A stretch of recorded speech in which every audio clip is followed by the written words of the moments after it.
This time I have a Harmony 880 remote control. Some of the buttons don't work. Now, the big problem here is you cannot buy these remotes anymore.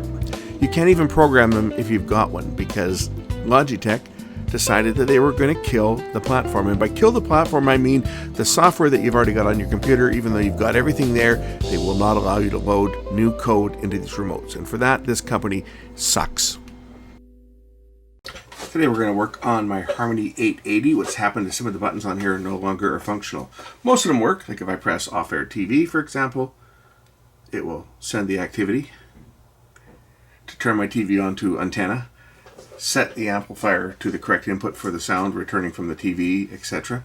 If I press activities and I say press my Panasonic DVD player, this will turn on my DVD recorder. I think that's one it is, yeah. That's my DVD recorder. It will switch to my Panasonic DVD recorder. Same as if I press the VHS recorder, it will set up for the VHS recorder. And all the buttons work except for the one that I use most often. And even the Blu-ray, they all work, right? They all set up the activity and set the codes that it sends out. And it does, it sends out the codes to switch inputs. It selects the activity for that specific option. Same as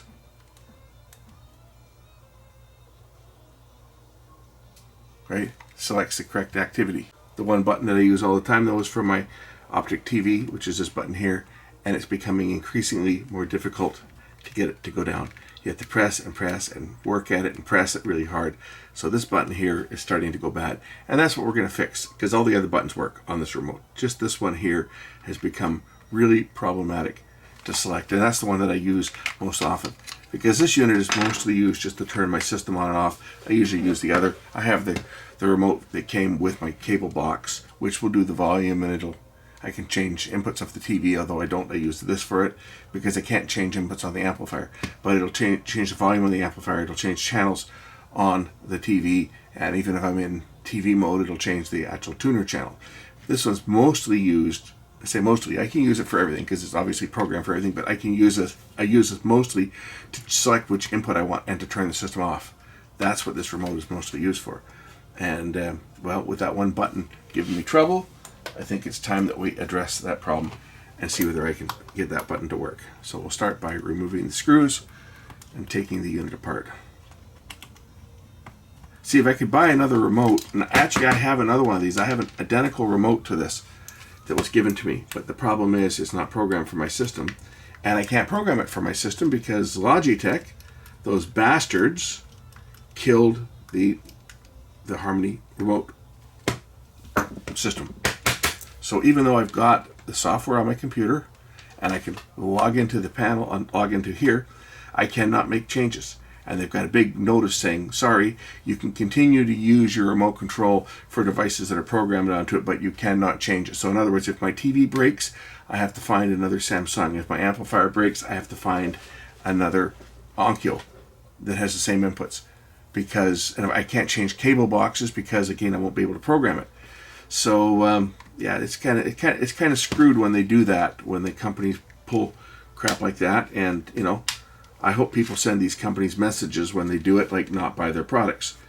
I know they don't, because if they did, then companies like Apple wouldn't exist anymore, because they've been pulling crap like that for years. All the different connectors that they had to charge your phone. And the next model out, oh, the charger you bought before, or that expensive speaker that you bought before no longer is compatible. That happened to me.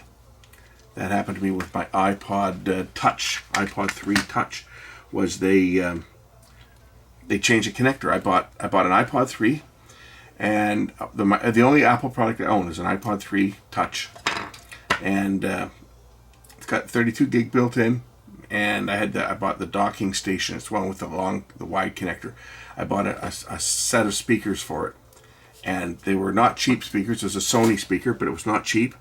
And anyway, the next year they changed the iPod to put the new whatever the connector was that it went to after that, and my speakers were not compatible. Now I've still got the iPod. I've still got the speaker. I can still use it to play music on the iPod. but I can't download anything new. I can't put any radio, like radio player won't work, and all those apps won't work because they require the OS to be updated, and of course the OS has been unupdatable for years. Anyway, this is the button here that I'm interested in. It's this one here, this little tactile switch. Put the battery in. First of all, let's see whether it's the whether it's a tactile switch that's bad, or whether it's the button that presses through from here. Because it could be that this is just worn and it's not making a good connection physically. But I think this is okay. I can see the little rubber piece is protruding down. So let's just see if I try to choose an activity. Oh, well now it works. So maybe it is just the little rubber is not pushing down on here properly, because that certainly worked.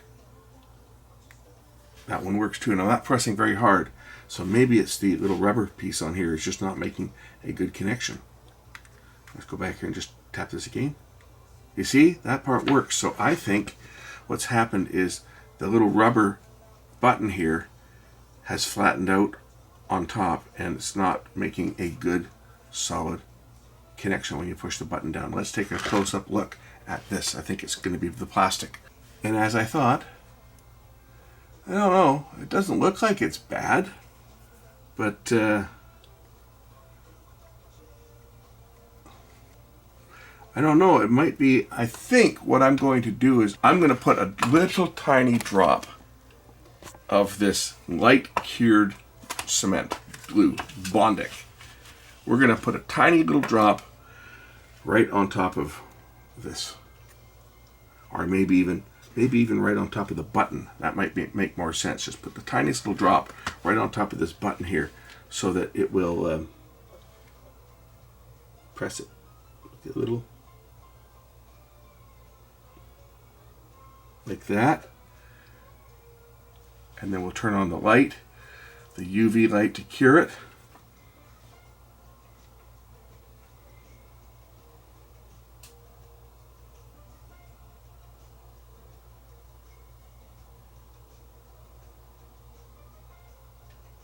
That's probably more than enough.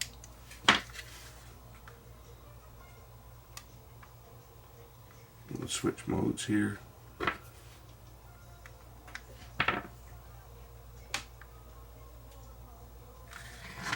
That might do it. Oh, wouldn't that be nice? I'll be a hero. We'll just snap this back together. I might as well put this front piece on, because I may not have to take it apart again. Wouldn't that be something?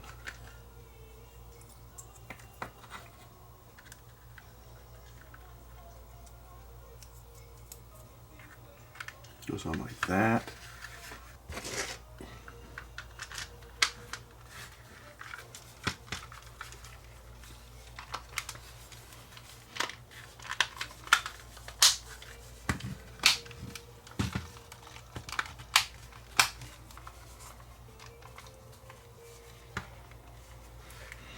Off-air TV. Okay. Now we'll go back to Optic TV. Favorites. Optic TV. That's all I needed to do. That's all I needed to do.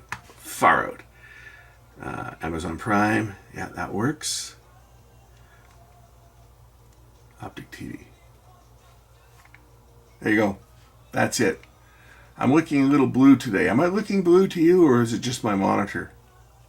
My monitor is looking a little bit blue. My white balance might be off on the camera a little bit. That would not surprise me at all, actually. So there we go, Bondic to the rescue. I love it. I haven't used that stuff for a while, but it's great stuff for what you can use it for. It's great stuff. So we'll throw the screws back in, and I'll say thanks for watching on this one. And I've just extended the life of my Harmony remote for a few more years. Oh. These screws were made of different material. I'm pretty sure that was the metal screw, and it went into metal. Felt like it went into metal.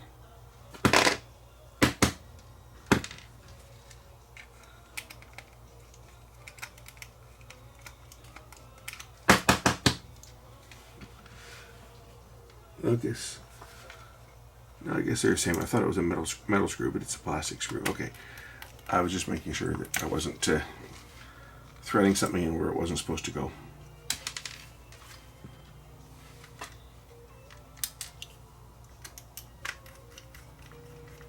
Anyway, for those that care, I've had this remote for at least 20 years, maybe a little longer. I'm trying to think when I got this remote. I bought this remote. I know where I got it, and it was probably 2000. I want to say 2003. I think it was 2003, maybe 2004, but I think it was 2003. I was down at Visions purchasing some speakers and stuff, and I bought a stereo. I bought a very expensive Harman Kardon. It's long gone. I've got the amp still, it just doesn't work. But I bought a Harman Kardon, real fancy AV receiver, and they couldn't find the remote. It was the display model. So the guy said, "Oh, this one's come with a Harmony remote here. I'll give you a deal." And he gave me this remote, and I think I got it for about $50. It was like normally $300, but he says, "I'll give it to you for like $50 because you need the remote for your TV." So I've had this remote ever since, and I got another one. Actually, I think the other one was the one I got first, and then this was the second one. Anyway, I've got my other one programmed for a bunch of different devices like DVD recorders and stuff that I was able to do when I first set it up. But now I can't program it anymore, so it's just kind of a spare. But even though it doesn't have any of the codes from this one, it's got codes for other stuff. So anyway, that's about it. That was a nice easy fix on there. If you got one of these ones and the buttons appear to be working, just check the switches, see if the switches themselves actually still pass a signal. In this case, it did. It was just a little rubber nubbly on top here. So if I switch it to say my Panasonic DVD recorder, there we go. It's sending out the codes for their DVD recorder. Go back to Optic TV. Just press that button. There we go. Nice easy fix. Thanks for watching.